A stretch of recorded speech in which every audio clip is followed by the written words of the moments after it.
హనుమకొండ జిల్లా టీఈఓ ఆఫీస్ ఎదుట తెలంగాణ మధ్యాహ్న భోజన పథకం వర్కర్స్ యూనియన్ ఆందోళన చేపట్టింది. రాష్ట్ర ప్రభుత్వం ఇచ్చిన జీవో ప్రకారం ప్రతి నెల 5న జీతాలు చెల్లించాలని డిమాండ్ చేశారు. విద్యార్థుల మెస్ బిల్లులను తరగతులలో సంబంధం లేకుండా ప్రతి విద్యార్థికి రోజుకు 25 రూపాయల చొప్పున చెల్లించాలన్నారు.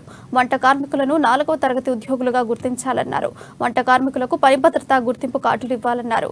వంట కార్మికులకు కనీస వేతనం 26,000 చెల్లించాలని రాష్ట్ర ప్రభుత్వానికి విజ్ఞప్తి చేశారు.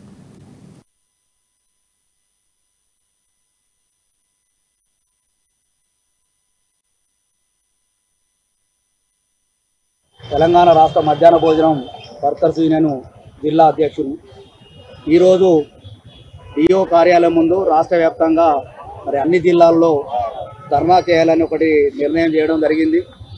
ప్రధానంగా మా డిమాండ్స్ ఏంటంటే 22 సంవత్సరాల నుండి పనిచేస్తున్నటువంటి వంట కార్మికులకు పని భద్రతే కావచ్చు లేక ఇతర సమస్యలు కానీ పరిష్కారం చేయడంలో కూడా ప్రభుత్వం విఫలమైంది.